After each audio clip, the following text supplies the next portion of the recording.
please subscribe and don't forget to press the bell icon to get notified whenever we upload a new video. Delhi में नीति आयोग की बैठक शुरू हो गई है। नीति आयोग की बैठक में किसानों की आय दोगुना करने से लेकर न्यू इंडिया के एजेंडे पर चर्चा होनी है। प्रधानमंत्री ने एक साथ मिलकर काम करने के लिए कहा है और ऐतिहासिक बदलाव लाने की अपील की है। ज्यादा डिटेल के लिए अब हमारे साथ जुड़ गए हमारे संवाददाता असीम मनचंदा। असीम, बैठक शुरू हो चुकी है, प्रधानमंत्री ने मुख्यमंत्रियों को क्या संदेश दिया है और एजेंडे पर क्या है खास आज? देखिए, प्रधानमंत्री मोदी ने बैठक की शुरुआत में उसका एजेंडा जो है वो सेट कर दिया है। उन्होंने इसको एक टीम इंडिया बताया और कहा कि अगर ये गवर्निंग काउंसिल के जरिए हम ऐतिहासिक स्टेप्स जो है वो ले सकते हैं। उन्होंने साफ साफ ये कह दिया कि 2022 तक हम न्यू इंडिया बनाने की जो है बात कर रहे हैं, उसके लिए हमें काफ़ी कड़े कदम जो है वो भी उठाने पड़ेंगे।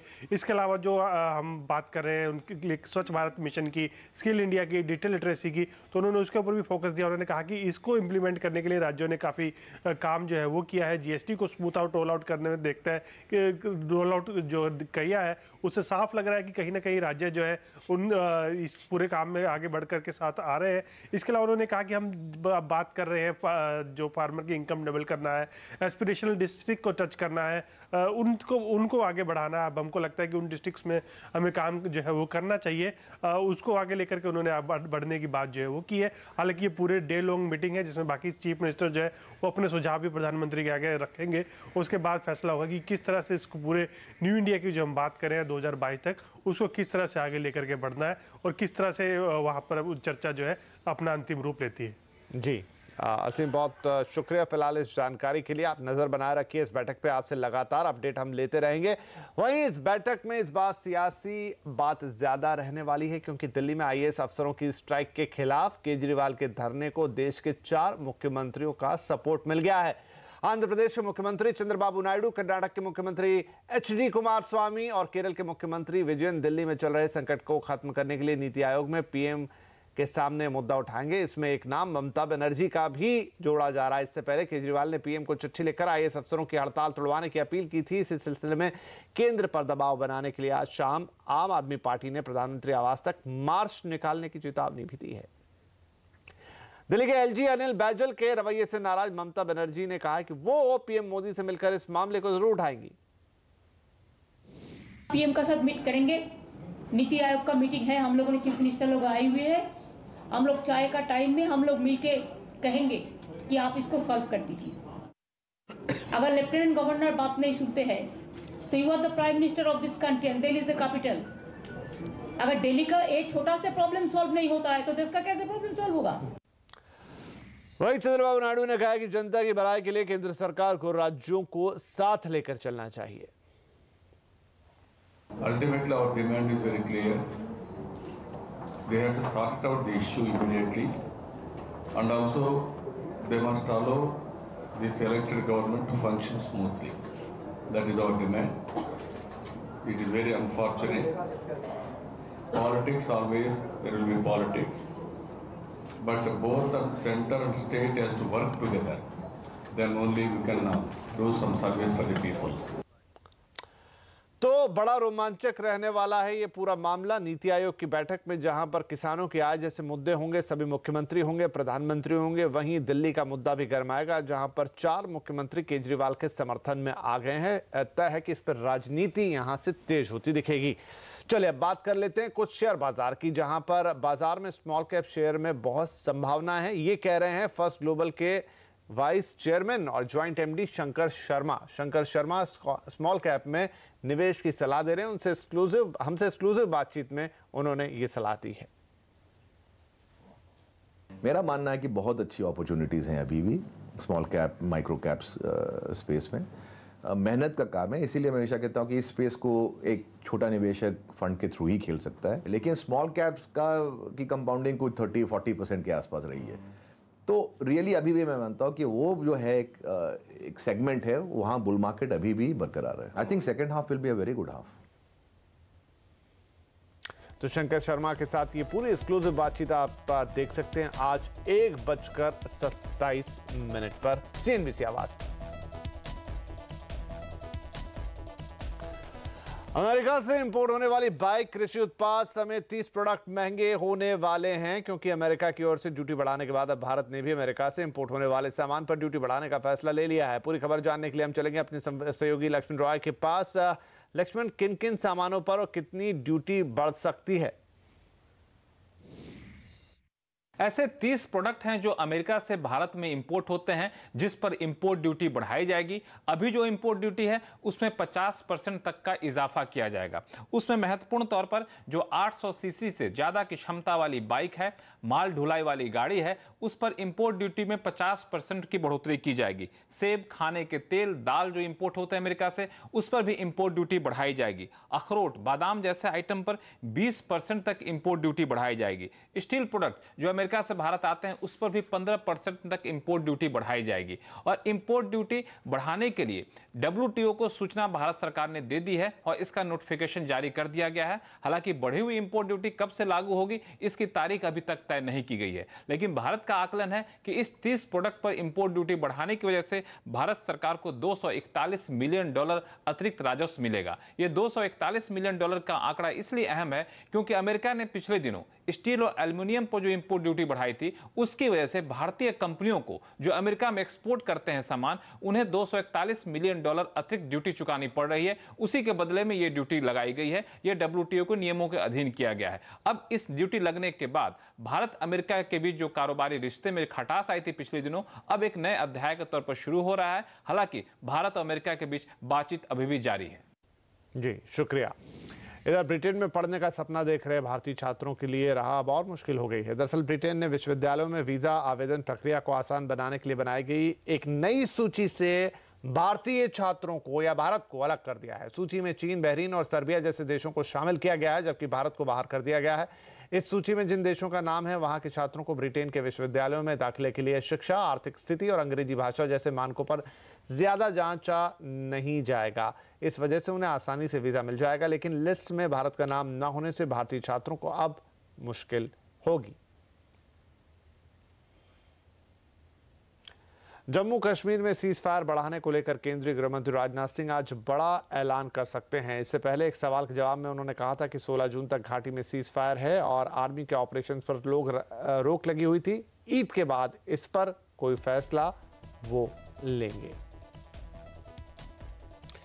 पाकिस्तान ने ईद के मौके पर भी बॉर्डर पार से फायरिंग की, जिसमें सेना का एक जवान शहीद हो गया। वहीं श्रीनगर में आतंकवादियों ने CRPF जवानों पर गोली चलाई, जिसमें एक जवान के घायल होने की खबर है। ईद के दिन भी जम्मू कश्मीर में पत्थरबाजी की घटनाएं थमी नहीं। कल श्रीनगर में ईद की नमाज के बाद पत्थरबाजों ने वहां मौजूद सेना के जवानों पर पथराव किया। पत्थरबाजों ने ISIS के झंडे भी लहराए। पत्थरबाजों को काबू करने के लिए सेना ने आंसू गैस के गोले दागे। सोपोर में भी पत्थरबाजों ने सिक्योरिटी फोर्सेस पर पत्थर बरसाए, पाकिस्तान के पक्ष में नारेबाजी भी की। वहीं पुलवामा में पत्थरबाजों ने पुलिस की गाड़ी पर हमला किया, जिसमें कई पुलिस वालों को चोटें आई हैं। इस खबर पर और बातचीत करते हैं। हमारे साथ अब हमारे संवाददाता पवन शर्मा जुड़ गए हैं। तो पवन, हमें ये बताइए कि अब ईद निकल गई है, रमजान खत्म हो गया है।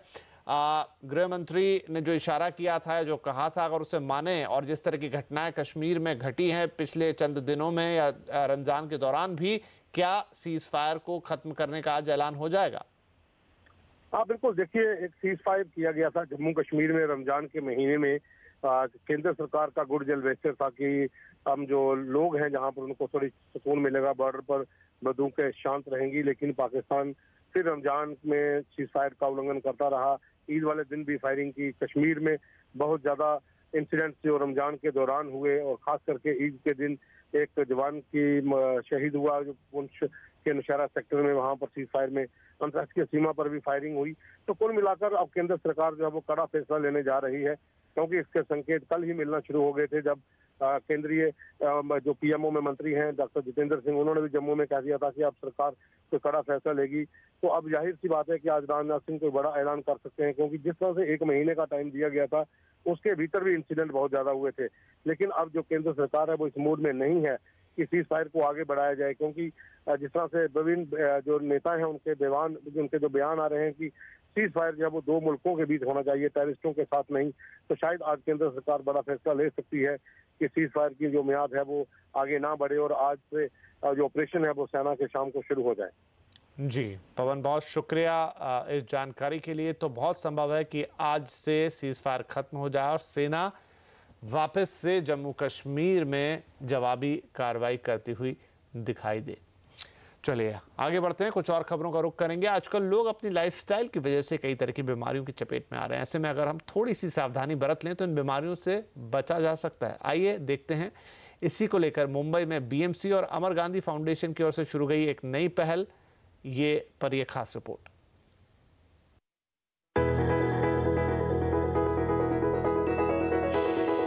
लोगों को स्वास्थ्य के प्रति जागरूक करने के लिए मुंबई में बीएमसी ने एक अनोखा अभियान शुरू किया है। इस अभियान का नाम है एक चम्मच कम। ये कैंपेन लोगों को मोटापे, शुगर, हाइपरटेंशन और कैंसर जैसी लाइफस्टाइल बीमारियों से बचने और जागरूक करने के लिए शुरू किया गया है। बीएमसी के इस कैंपेन में कहा जा रहा है कि स्वस्थ रहने के लिए रोज के खाने से चीनी, नमक और तेल की मात्रा सिर्फ 1 चम्मच घटानी है। और इस कैंपेन को इंडोर्स कर रहे हैं अभिनेता फरहान अख्तर। WHO के मुताबिक ब्लड प्रेशर और दिल की बीमारियों से बचने के लिए रोजाना नमक की खपत 5 ग्राम से कम रखनी चाहिए। एक वयस्क को रोज 6 चम्मच यानी 25 ग्राम से ज्यादा चीनी नहीं खानी चाहिए। बीएमसी के मुताबिक भारत में 61% मौत गैर संक्रामक रोगों की वजह से होती हैं, जिनमें 45% मौतों की वजह दिल की बीमारी होती है। 22% मौतों के लिए सांस संबंधी बीमारियां जिम्मेदार होती हैं। वहीं कैंसर की वजह से 12% और डायबिटीज की वजह से 3% लोग मौत के शिकार होते हैं। ऐसे में जब लाइफस्टाइल से जुड़ी बीमारियां इतनी हावी हो चुकी हैं, तो बीएमसी के एक चम्मच कम कैंपेन की जरूरत सिर्फ मुंबई ही नहीं पूरे देश को है। प्रियंका मेहरा, मुंबई। जीएसटी का लटका हुआ रिफंड एक्सपोर्टरों के गले की फांस बन रहा है। गुजरात में डाई और केमिकल्स के एक्सपोर्टर्स का 1400 करोड़ रुपया फंसा हुआ है और अब इन लोगों ने नकदी की कमी के चलते नए ऑर्डर तक लेना बंद कर दिए हैं। देखिए रिपोर्ट। अहमदाबाद के योगेश पारिक वटवा इंडस्ट्रियल एस्टेट में पिछले 27 साल से डाई स्टफ का उत्पादन करते हैं और अपना 80% माल एक्सपोर्ट करते हैं। लेकिन पिछले 10 महीने से कारोबार में लगातार गिरावट हो रही है। वजह है आईजीएसटी के रिफंड में हो रही देरी। रिफंड न मिलने से उनका वर्किंग कैपिटल ब्लॉक हो गया है और नए ऑर्डर्स भी लेना बंद कर दिए हैं। वर्किंग कैपिटल जो है आज की तारीख में इंडस्ट्री को तकलीफ में करेगी और रॉ मटेरियल परचेज करने में दिक्कत आएगी। दूसरी बात, बैंक भी अभी फाइनेंस उसमें ज़्यादा दे नहीं रही है, इसके लिए वो भी प्रॉब्लम आ रहा है। तो ये आईजीएसटी की समस्या के लिए वर्किंग कैपिटल का प्रॉब्लम होने की वजह से ज़्यादातर लोग एक्सपोर्ट में कम कर रहे हैं, ऑर्डर कम ले रहे हैं और इस तरह से देश को भी नुकसान हो रहा है। गुजरात में योगेश पारिक जैसे हजारों डाई स्टफ और केमिकल के एक्सपोर्टर्स इसी तरह फंसे हुए हैं। कुल मिलाकर गुजरात में डाई स्टफ उद्योग 25,000 करोड़ का सालाना कारोबार करता है, जिसमें से 16,000 करोड़ का कारोबार एक्सपोर्ट से आता है। लेकिन आईजीएसटी रिफंड में इनके 1400 करोड़ रुपए फंसे हुए हैं। मामले की गंभीरता को देखते हुए Gujarat chamber of commerce and industries ने सरकार को चिट्ठी भी लिखी है और गुजरात हाईकोर्ट में एक याचिका भी दायर की गई है। एक्सपोर्टर का जुलाई महीने से पैसा बाकी है।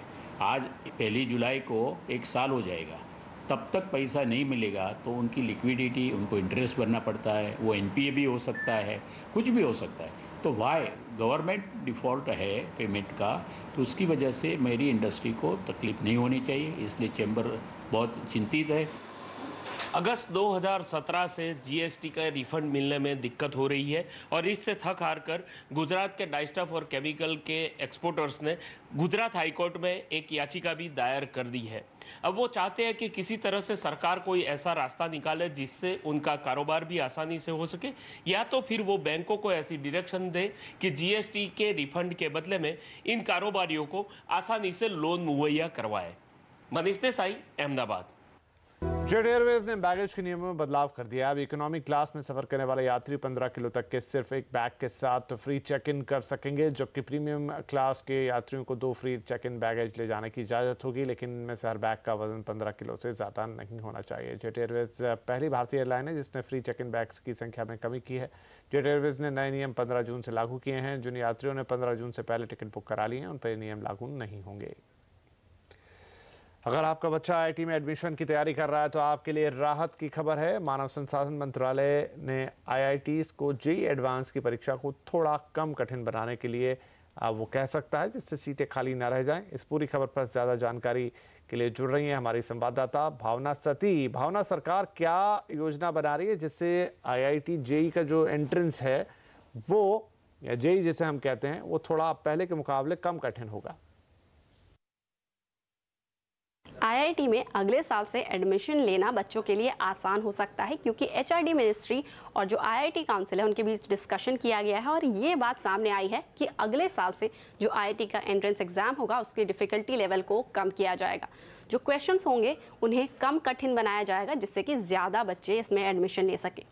ऐसा फैसला इसलिए लिया गया है क्योंकि इस बार का जो JEE एंट्रेंस एग्जाम का रिजल्ट रहा है वो कुछ खास नहीं रहा था और करीब 1000 सीट्स जो हैं खाली रह गई।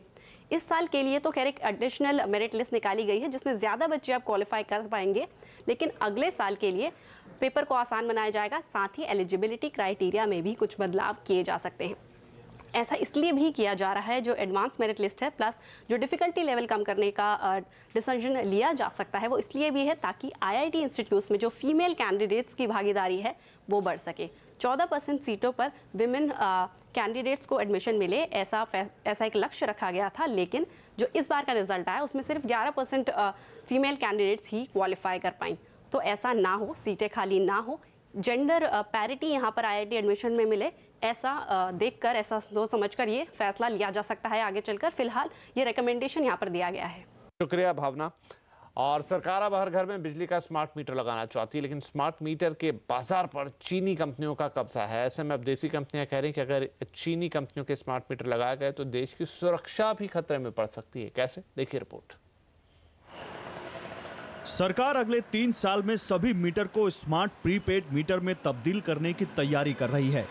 इससे बिजली की चोरी रोकने में मदद मिलेगी तो कंज्यूमर को भी अपना बिजली खर्च काबू में रखने में मदद मिलेगी। दुनिया भर में स्मार्ट मीटर के 68% बाजार पर चीनी कंपनियों का कब्जा है, क्योंकि वो काफी सस्ते होते हैं। लेकिन बिजली के उपकरण बनाने वाली कंपनियां कह रही हैं कि अगर मीटर चीन से लाए गए तो देश की सुरक्षा खतरे में पड़ जाएगी। कोई भी चीज़, कोई भी उपकरण जो कि क्रिटिकल इंफ्रास्ट्रक्चर का पार्ट है, बिजली क्रिटिकल इंफ्रास्ट्रक्चर है, इसमें जहां कहीं भी इंटेलिजेंट इक्विपमेंट लग रहा हो, चाहे वो स्मार्ट ग्रिड का कोई हिस्सा हो, चाहे वो स्मार्ट मीटर हो, उसमें हमें चाइनीज़ उत्पाद के ऊपर बिल्कुल भरोसा नहीं करना चाहिए। भारतीय कंपनियों ने सेंट्रल इलेक्ट्रिसिटी अथॉरिटी की उस रिपोर्ट का भी हवाला दिया है जिसमें भारत के स्मार्ट ग्रिड इंफ्रास्ट्रक्चर को साइबर हमले से बचाने के लिए उपाय करने को कहा गया था। इस रिपोर्ट में यह भी कहा गया था कि सरकार को बिजली के इक्विपमेंट की खरीद में सतर्कता की जरूरत है, खासतौर पर तब जब उसे बनाने वाली कंपनी किसी ऐसे देश की हो जहां से भारत के संबंध अच्छे नहीं हैं। All those systems are in place. We have no need to worry about the meters are assembled where. So I don't see a major concern about meters coming from China or from Taiwan or from India or from Europe going to be a major problem for smart metering and cyber security for the power system. एक smart meter को आप अपने mobile से जोड़ सकते हैं और manage भी कर सकते हैं। दूर से कंट्रोल करने की इसी सुविधा के चलते इसकी साइबर सुरक्षा को लेकर सवाल उठते रहे हैं। उत्तर प्रदेश, आंध्र प्रदेश और दिल्ली में चीनी स्मार्ट मीटर खरीदे जरूर गए थे, लेकिन जल्द ही खराब हो गए। ऐसे में सवाल यह है कि क्या इन सस्ते मीटर पर भरोसा करना चाहिए? रोहन सिंह, दिल्ली। और यहाँ पर आपको बता दें, अभी अभी खबर आई है कि भारत सरकार ने जम्मू कश्मीर से सीज फायर हटाने का फैसला ले लिया है। जैसे हम आपसे कह रहे थे कि गृहमंत्री राजनाथ सिंह ने इशारा किया था कि ईद के बाद इस पर वो कोई फैसला करेंगे, और अब भारत सरकार ने फैसला ले लिया है कि जम्मू कश्मीर से एक तरफा युद्ध विराम खत्म कर दिया जाएगा। और इसके पीछे कई कारण भी हैं। वो ये हैं कि पूरे रमज़ान के दौरान भी और ईद के दिन भी पाकिस्तान की तरफ से भी और जम्मू कश्मीर में अंदरूनी तौर पर भी हालात अच्छे नहीं रहे। सेना पर बार बार हमले किए गए, इसमें सेना के कुछ जवान शहीद हुए हैं, कुछ पुलिस वाले घायल हुए हैं, पत्थरबाजी की घटनाएं भी देखने को मिली है। और आज से यानी कि ईद खत्म होने के बाद, रमज़ान खत्म होने के बाद भारत सरकार ने जम्मू कश्मीर से एक तरफा युद्ध विराम को समाप्त कर दिया है।